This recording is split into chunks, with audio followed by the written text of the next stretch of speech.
한국에서 이제 말씀을 전하러 여러 군데를 가는 중이 있었는데, 한 번은 저녁 시간에 이제 그 일정이 잡혔습니다.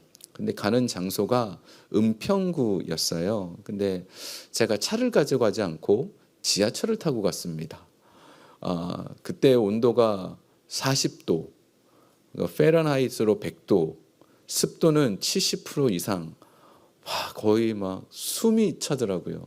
지하철을 탔는데 하필 퇴근 시간이라 사람이 얼마나 많은지, 이 위에 이제 양복 위에 외투를 겉옷을 벗고 손에 들고 있는데도 막 땀이 비 오듯 하더라고요. 그래서 차를 가져올까 막 그런 생각을 하며, 그리고 또 지하철 내려서도 또 버스를 타고 들어가야 되는 그 안쪽에 있는 곳이었어요. 근데 도착했는데 이미 많은 분들이 찬양을 하고 계셨고, 또 그곳에서 그날 참 정말 큰 은혜가 있었습니다. 나중에 이제 거기 모임이 30대, 40대, 50대들의 모임이었어요. 젊은 분들이 계셨던 곳인데, 거기 이제 회장을 맡으신 분이 나중에 문자가 오면서 통화를 한번 했습니다. 그랬더니 수원에서 그날 한 2시간이 걸려가지고 어떤 키가 크고 젊은 이제 청년 같은 분이 오신 거예요. 저도 참 기억에 남는 분이었는데, 그분이 오시면서 그랬대요. 저랑 똑같이 지하철을 타고, 내가 2시간이나 걸려서 굳이 가야 되나? 내가 지금 잘못된 선택을 하고 있는 게 아닐까? 집에 돌아갈까 몇 번을 망설였답니다. 그런데 예배가 끝나고 나서 집에 가는 내내 정말 잘 왔다고, 너무 좋았다고, 돌아가는 길이 하나도 힘들지 않았다고, 그 청년 같은 분의 그 형제분의 그 얘기를 듣고 제가 느꼈던 바가 그겁니다. 정말 더웠고 정말 힘들었고, 또 일 끝나고 여러분들처럼 식사도 하고 하지 못한 채로 달려와서 무엇인가 간식을 먹어야 될 만큼 그런 바쁜 중에 왔지만, 예배가 은혜입니다. 예배만 제대로 드리면, 예배만 하나님 안에서 우리가 회복하기만 하면, 육신의 피곤함도, 육신의 지침도, 마음의 상함도, 모든 것들을 다 예배는 회복시킬 수 있습니다. 그래서 참 예배가 소중하구나라는 것을 다시 한번 느꼈던 그 순간이었습니다. 제가 오늘 이렇게 장황하게 서론을 말씀드리는 것은, 우리가 지금 레위기를 다 살펴봤어요.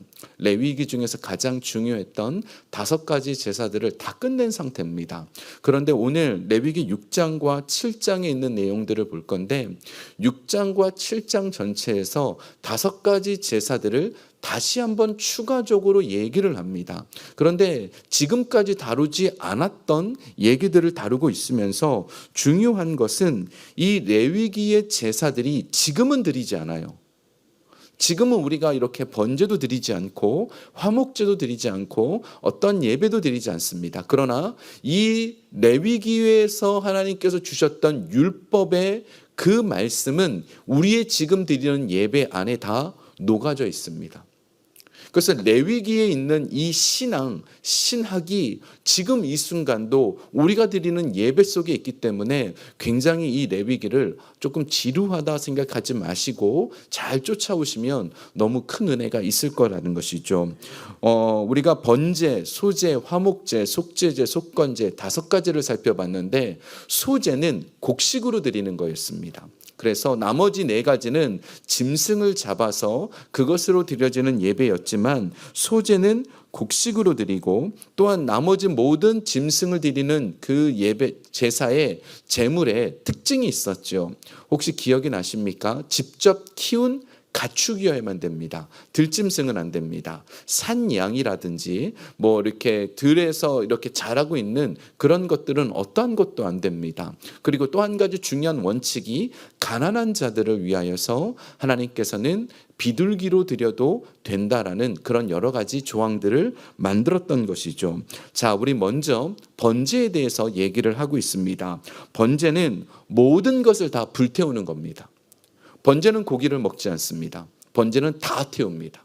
그것을 다 태우고 오직 가죽만 제사장에게 돌릴 뿐이고, 모든 것을 다 불태우는 것, 이 모든 것을 불태운다. 예수님께서 십자가에서 모든 것을 내어주신 것을 상징하고 있는 것이죠. 예수님께서 물도 쏟으셨고 피도 쏟으셨고 그분의 마음과 그분의 모든 것을 다 드려서 제물이 되어주셨습니다. 그것이 바로 번제의 모습입니다. 그래서 우리가 지금 이 순간도 예배를 드릴 때 어떤 마음이어야 되느냐? 다 드려야 돼요.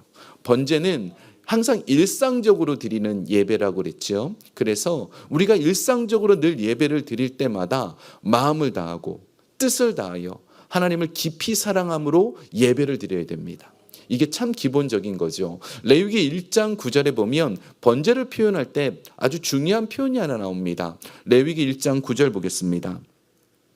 함께 읽어볼까요? 그 내장과 정강이를 물로 씻을 것이요 제사장은 그 전부를 제단 위에서 불살라 번제를 드릴지니 이는 화제라 여호와께 향기로운 냄새라.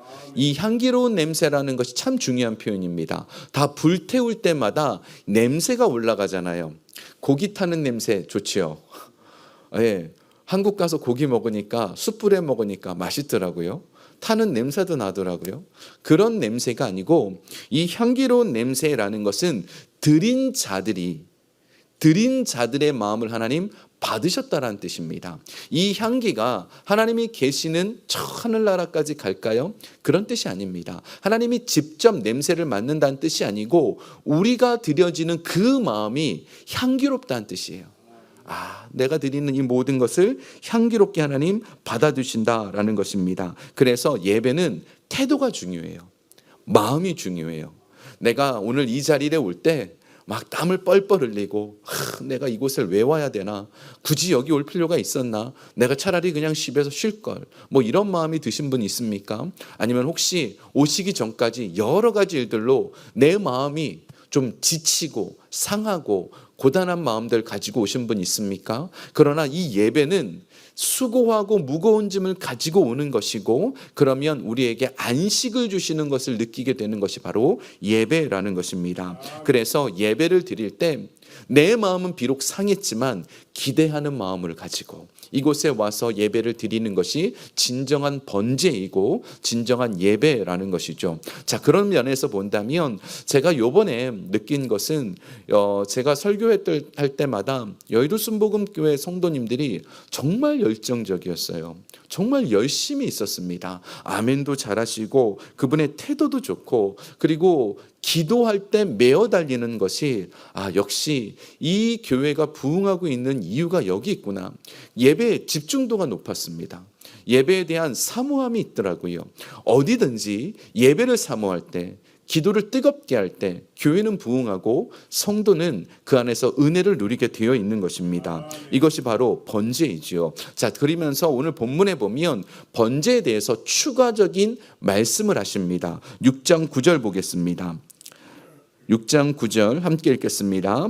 아론과 그의 자손에게 명령하이르라. 번제의 규례는 이러하니라. 번제물은 아침까지 제단 위에 있는 석쇠 위에 두고 제단의 불이 그 위에서 꺼지지 않게 할 것이요.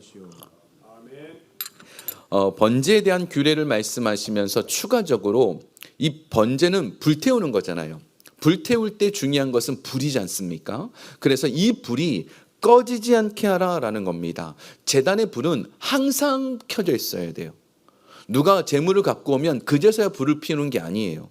항상 켜져 있어야 됩니다. 왜냐하면 언제든지 어떤 사람이 누가 와가지고 제 번제를 드리길 원합니다 할지 모르기 때문에 준비되어 있어야 돼요. 그건 이것은 제사장이 준비되어 있다라는 것이 아니라 하나님의 임재는 이곳에 늘 있다라는 뜻입니다.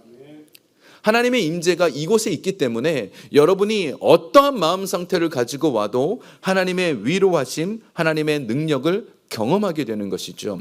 하나님의 임재라고 하면 늘 신비한 것만 자꾸 떠오르는데 그게 절대 아닙니다. 뭐 하나님의 임재라고 해서 뭐가 내 안에 들어오고 이런 것이 아니고요. 내 안에 하나님께서 만져주시는 바가 있으면 하나님의 임재하심이 있는 겁니다. 하나님의 다스리심이 있고 내 안에 예배가 끝나고 났을 때 기쁨이 있고 감사가 있으면 하나님의 임재를 경험하게 되는 것이죠.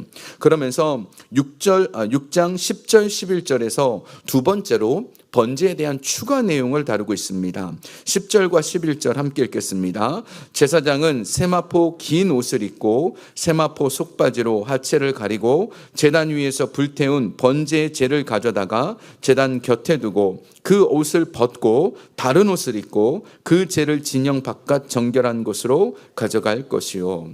아멘. 제사를 드릴 때는 제사장은 세마포 옷을 입게 되어 있습니다. 세마포라는 것은 예식을 위해서 입는 옷입니다. 그런데 그 번제를 드리고 나면 재가 남잖아요.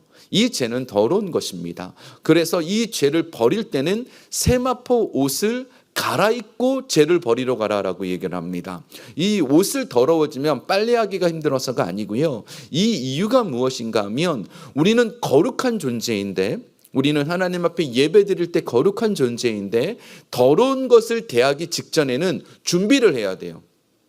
내가 지금 더러운 것, 악한 것, 세상으로부터 내가 공격받을 일들이 있다라는 것은 마음의 영적인 준비를 하라는 겁니다. 우리는 영적인 싸움을 할 준비를 하고 이 모든 것을 대할 줄 알아야 된다라는 것을 말씀하신 것이죠. 그래서 신앙이라는 것, 신앙생활이라는 것은요, 영적인 그 준비, 내가 세상 안에서 악한 것들과 싸우고 교회 안에서는 하나님의 은혜를 누리고 이런 영적인 준비가 되어져야 된다라는 것을 말씀하는 것이 바로 이 번제를 통해서 알 수 있는 겁니다. 두 번째로 소제에 대한 얘기가 그 다음에 나옵니다. 소제는 아까 곡식을 태워서 드리는 제사라고 그랬죠.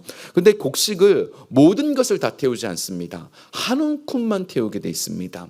그리고 나머지는 이 제사장들이 남은 그 곡식을 먹게 되어 있어요. 근데 먹는 것이 제사장들 수고했으니까 배고프니까 먹으라고 주는 것이 절대 아닙니다. 먹는 장소가 정해져 있었습니다. 15절과 16절, 레위기 6장 15절 16절 함께 읽겠습니다. 그 소제에 고운 기름 가루 한 움큼과 소제 위에 유향을 다 가져다가 기념물로 제단 위에서 불살라 향기로운 냄새가 되게 하고 그 나머지는 아론과 그의 자손이 먹되 누룩을 넣지 말고 거룩한 곳 회막들에서 먹을지니라. 아멘. 누룩을 넣지 말라라는 것은 맛있게 먹지 말라는 거예요. 빵에 누룩이 들어가야 이렇게 부풀어 오르고 먹을 만한 건데 지금 맛있게 먹으려고 주는 게 아니에요. 그리고 회막 안에서 먹게 되어 있습니다. 이 말씀이 무엇인가 하면 제물을 먹는 사람도 거룩해야 됩니다. 이 제물은 거룩합니다. 그럼 먹는 사람도 거룩해야 된다는 것이죠. 레위기 11장에 보면 하나님께서 이렇게 말씀하십니다. 내가 거룩하니 너희도 거룩하라고. 우리가 하나님을 믿는 사람이라면 하나님을 믿는 사람답게 거룩해져야 돼요. 거룩이라는 게 뭘까요? 거룩은 세상과 구별되어지고 저 사람은 정말 하나님의 백성이구나, 성민, 거룩한 백성이구나 라는 것이 깨달아지는 것, 누가 봐도 믿어지는 것, 이것이 바로 거룩이지 않습니까? 자, 그러면 우리는 어떻게 해야 거룩해질까요? 우리 거룩해져야 되잖아요. 레위기 11장 지금 말씀처럼 내가 거룩하니 너희도 거룩하라 그랬잖아요. 그럼 우리는 어떻게 해야 거룩해질까요? 에베소서에 답이 나옵니다.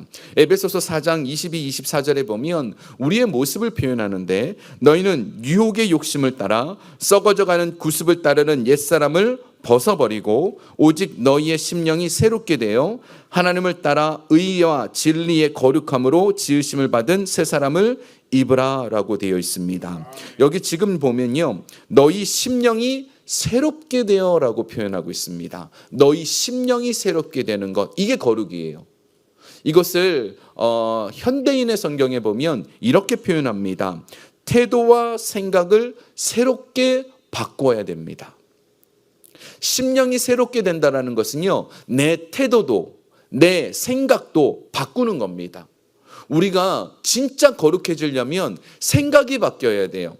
먼저 생각이 바뀌는 것이 제일 중요합니다. 오늘 이 소제의 제물을 가지고 곡식이 주어졌어요. 한 요만큼이겠죠. 그렇게 많지 않습니다. 뭐 에바 정도니까.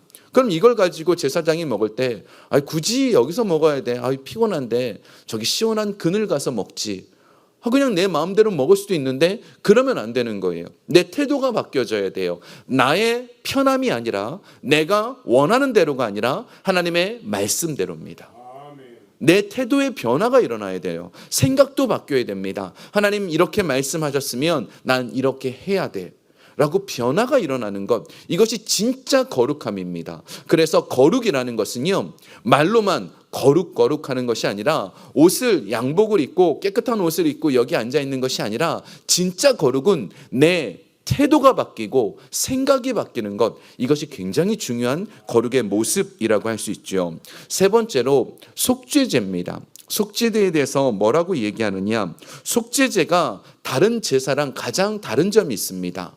그게 뭔가 하면요, 피를 뿌리는 것, 피를 바르는 게 있습니다. 속건제는 있지만 속건제는 피를 뿌리지 않습니다. 피를 바르지 않습니다. 속죄제만 피를 뿌리고 피를 바릅니다. 번제도 피를 빼기는 하지만 그걸 뿌리지는 않습니다. 바르지는 않습니다.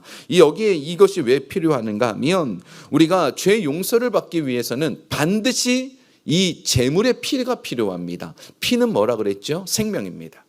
누군가 죽어야 돼요. 내가 이 죄 용서를 받기 위해서는, 그래 내가 네 죄를 용서해 줄게, 말로 되는 게 아니에요. 대가를 지불해야 돼요. 그 대가는, 죄의 대가는 뭐죠? 사망이에요. 죄의 싹은 사망이라고 그랬죠. 죄의 대가는 무조건 죽어야 돼요. 이거는 뭐 돈으로 갚을 수 있는 것도 아니고 내가 노력해서 갚을 수 있는 게 아닙니다. 그래서 동물을 죽이게 되는 것이죠. 소와 양을 죽이는데, 그 양을 죽여서 제단 사방에 뿌리고, 그 향단에도 내 귀퉁이에 뿔이 있는데 향단의 뿔에도 피를 찍어 바릅니다. 그리고 휘장에도 피를 뿌리죠. 자, 지금 여기에 보면요, 피를 뿌리는 장소가 굉장히 독특하죠. 제단, 제물을 드리는 곳이고요, 향단, 향을 피우는 곳입니다. 여기는 거룩한 곳입니다. 거룩한 장소여야 돼요. 특히나 향단 같은 경우는 하나님께 향으로 피우는 거잖아요. 오늘 새벽 예배 시간에 말씀드렸습니다. 향단은 우리가 어떤 제사나 어떤 죄의 고백을 하는 게 아니라 찬송이라고, 기쁨이라고, 그냥 감사를 올려드리는 건데, 그 향단이 죄로 오염이 되는 거예요. 오염이 되어 있는 거예요. 신앙생활을 하다 보면요, 우리가 예수를 잘 믿는 것 같지만 변질이 돼요. 내가 진짜 매주일 예배를 나오고 매번 열심히 신앙생활 하려고 해도 이상하게 인간은요, 변질이 돼요. 이게 바로 제단이 변질이 되고 향단이 변질되었기 때문에 속죄죄를 통하여서 여기에 이 변질된 것을 피로 씻기는 거예요. 이게 바로 피 뿌리는 이유라는 것이죠. 그래서 우리의 인간의 죄성은요, 우리로 하여금 늘 변질되게 만드는데, 예수 그리스도의 보혈로 우리의 신앙이 날마다 거듭날 수 있게 노력을 해야 된다는 것이죠. 뿐만 아니라 이 속죄제를 보면 고기는 제사장이 먹게 되어 있습니다. 이 제사장이 그 고기를 먹는 이유는, 제사장이 역시 수고했으니까 수고의 대가로 먹으세요, 이런 게 아니에요. 왜 그런가 하면, 고기를 먹는다라는 건, 번제는 아까 모든 것을 불태웠죠. 그 모든 게 다 불탔으니까 향기가 되어서 하나님께 올라갑니다. 근데 고기는 지금 하나님께 드려졌는데 아직 안 올라갔잖아요. 근데 제사장이 하나님을 대신해서 먹음으로 내가 너희들의 죄를 받아들였다는 뜻이 되는 거예요. 그래서 제사장들이 이걸 가지고 집에 가서 먹는 게 아니에요. 그 자리에서 먹게 돼 있는 거죠. 굉장히 중요한 의미가 있는데, 그 다음에 혹시 여러분 기억나십니까? 속죄제 중에서 제사장도 죄를 지을 수 있잖아요. 그죠? 제사장도 죄를 지을 수 있는데, 제사장이 지은 죄를 속죄제를 할 때는 고기를 못 먹게 돼 있습니다. 고기를 다 진 밖에 가서 불태우게 돼 있어요. 제사장이 죄를 지었는데 그걸 자기들이 먹고 하나님 용납했다 그러면 안 되기 때문에. 자, 그러면서 그 이유가 뭐냐, 제사장들이 그만큼 죄를 짓는 것은 심각하다는 거예요. 그럼 목회자들과 교회 리더들은 굉장히 조심해야 돼요. 우리가 교회 리더가 된다는 것은 무서운 일입니다. 제가 담임 목회자로서 이 교회를 이끌어 나가고 목사로서 되는 것은 굉장히 무서운 일이에요. 그래서 우리가 조금만 주의를 하지 않고 우리가 조심성을 가지지 않으면 안 되는 거죠. 그래서 최고로 늘 조심하고 늘 우리는 살피라라는 의미로 제사장은 제사장이 범죄한 고기는 불태우게 되어 있습니다. 그러면서 6장 27절에 보면, 레위기 6장 27절에 보면 이 제물의 피가 제사장에게 튀었을 때 어떻게 할지가 나옵니다. 그 고기에 접촉하는 모든 자는 거룩할지며 그 피가 어떤 옷에든지 묻었으면 묻은 그것을 거룩한 곳에서 빨 것이며. 아멘. 자, 그런데 지금 여기에 보면 이 옷에 이렇게 튀겼을 때는 아주 빠른 것들이 중요하고, 또 이 피를 담는 그릇이 질그릇이면, 여러분 이 사기 그릇 같은데 제가 항상 느끼는 건데, 카레 하면요 그 이렇게 그릇 같은데 이렇게 베더라고요. 그런 것처럼 이 피가 질그릇이었으면 질그릇은 깨트려 버리게 되어 있습니다. 근데 놋그릇이면 놋은 닦으면 되기 때문에 그것을 가지고는 쓸 수 있지만 질그릇은 깨트리게 되어 있어요. 그만큼 이 피에 접촉하는 것에 대해서도 대단히 조심해야 된다는 것이고, 함부로 다루지 말라는 것을 말씀하고 있는 겁니다. 자, 그러면서 이 전체적으로 보면 이 속죄제에 있어서 구약 전체에서 사람에게 직접 피를 뿌리는 경우가 없어요. 사람에게는 절대 직접 이 제물의 피를 뿌리지 않게 되어 있습니다. 그런데 신기하게 신약 시대에는 예수 그리스도의 보혈의 피 뿌림이 사람의 마음속에 사람에게 뿌려지라라고 표현을 합니다. 우선 베드로전서 1장 2절을 보겠습니다. 제가 읽겠습니다. 곧 하나님 아버지의 미리 아심을 따라 성령이 거룩하게 하심으로 순종하고 예수 그리스도의 핏부림을 얻기 위하여 택하심을 받은 자들에게 편지하노니 은혜와 평강이 너희에게 더욱 많을지어다. 여기 지금 예수 그리스도의 핏부림을 얻는다라는 표현이 되어 있지요. 이 핏부림이 사람에게 뿌려진다라는 그 뉘앙스입니다. 이상하지요. 구약에서는 사람에게 절대 못 뿌리게 되어 있어요. 근데 신약에 와서는 사람에게 직접 뿌리게 되어 있습니다. 사람의 마음에 뿌리라고 히브리서 10장에서는 얘기를 해요. 왜 그럴까요? 왜 그럴까요? 왜냐하면 구약 시대에는 성막이 있고 성전이 있지요. 근데 신약 시대에는 성전이 어디 있습니까? 우리가 곧, 너희는 그리스도의 성전이 된 것입니다. 우리가 성전이잖아요. 그러니까 우리 자신이 예수님이 거하시는 성전이 되어버렸어요. 성막이 있을 때는 지성소가 있고 거기에 하나님의 법궤가 있지 않습니까? 하나님의 임재는 거기 있었어요. 근데 지금은 우리의 몸이 예수 그리스도께서 거하시는 성전입니다. 그래서 여기에 예수 그리스도의 그 보혈의 피가 뿌려지는 거예요. 좀 이해가 되시죠? 잘 쫓아오고 계십니다. 네. 그래서 이 핏부림이 있는 것, 내 안에 자꾸 예수 그리스도의 보혈을 의지해야 돼요.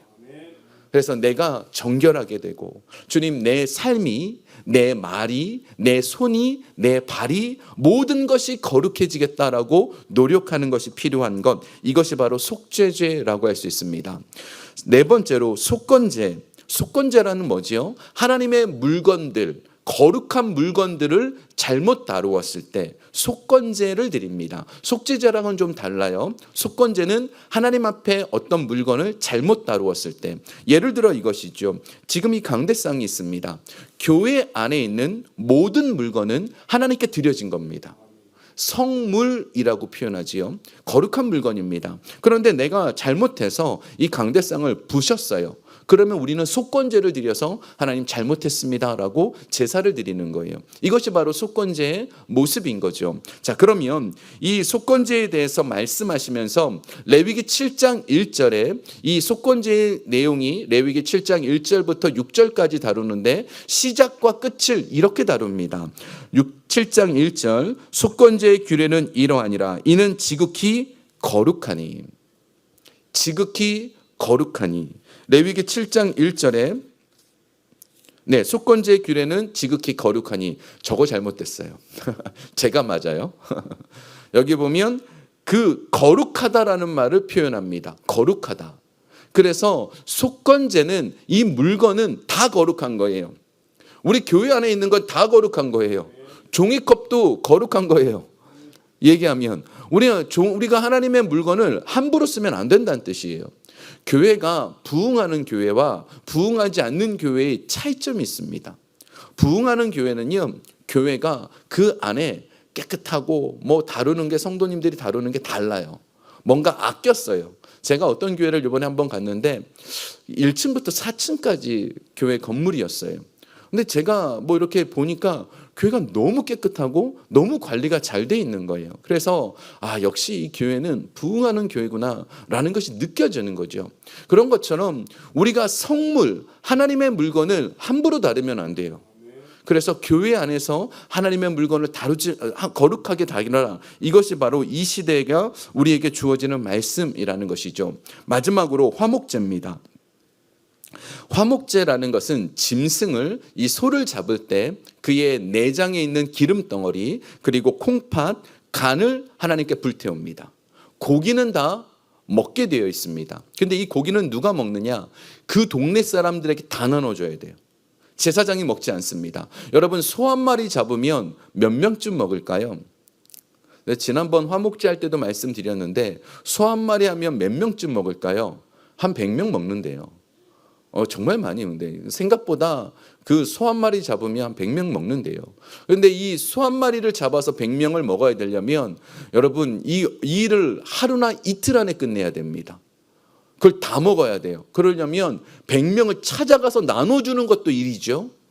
그래서 화목제를 드렸다라는 것은요, 이것의 가장 중요한 것은 나눠줄 때 저 사람은 나랑 친하니까 주고 저 사람은 나랑 안 친하니까 안 주고 그럴 여유가 없어요. 그것을 하루 이틀 안에 끝내지 않으면 죄가 돼버리거든요.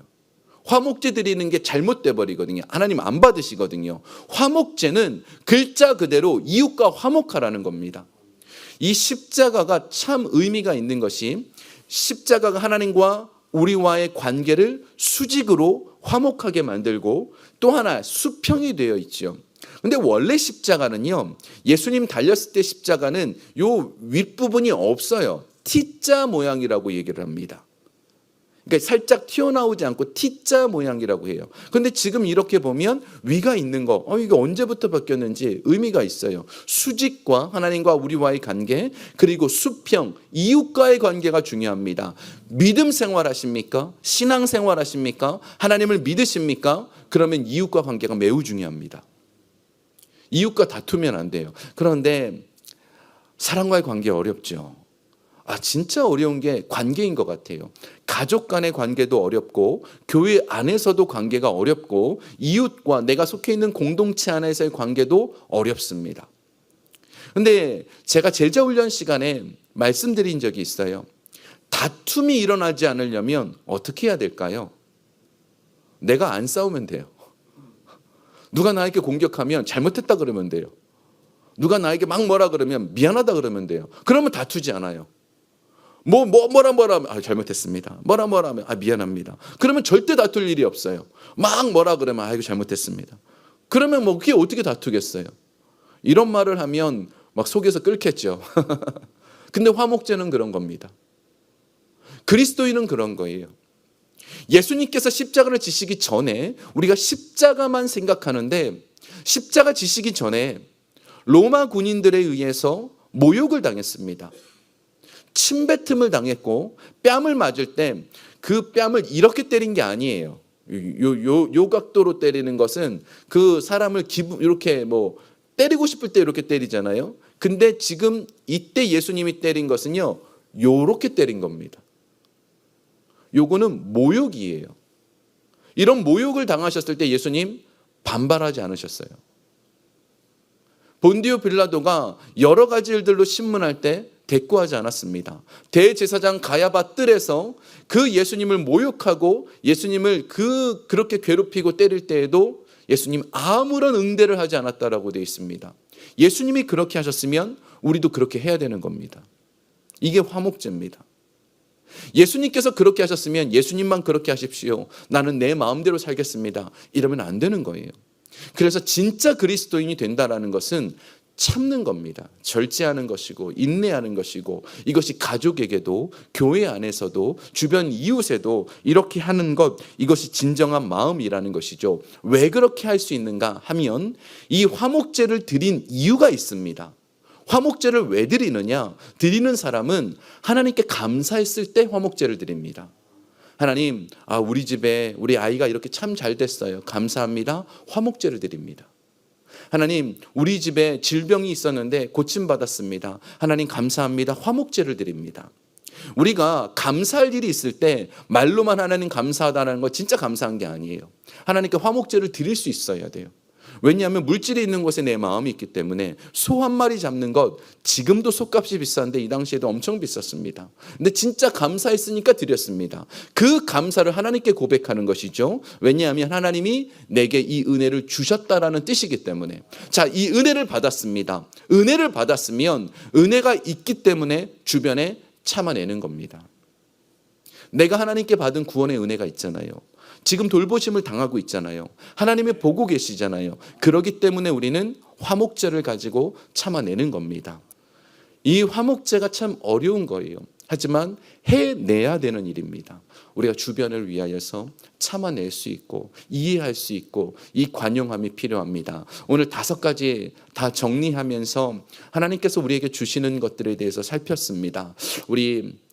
내가 진짜 마음을 다하여 뜻을 다하여 하나님을 사랑하고 있는가? 나는 하나님 앞에 온전한 예배를 드리고 있는가? 나는 겉으로만 신앙생활하고 있는 사람이 아닌가? 우리가 다시 한번 생각함으로 이 밤 기도할 수 있기를 주의 이름으로 축원합니다.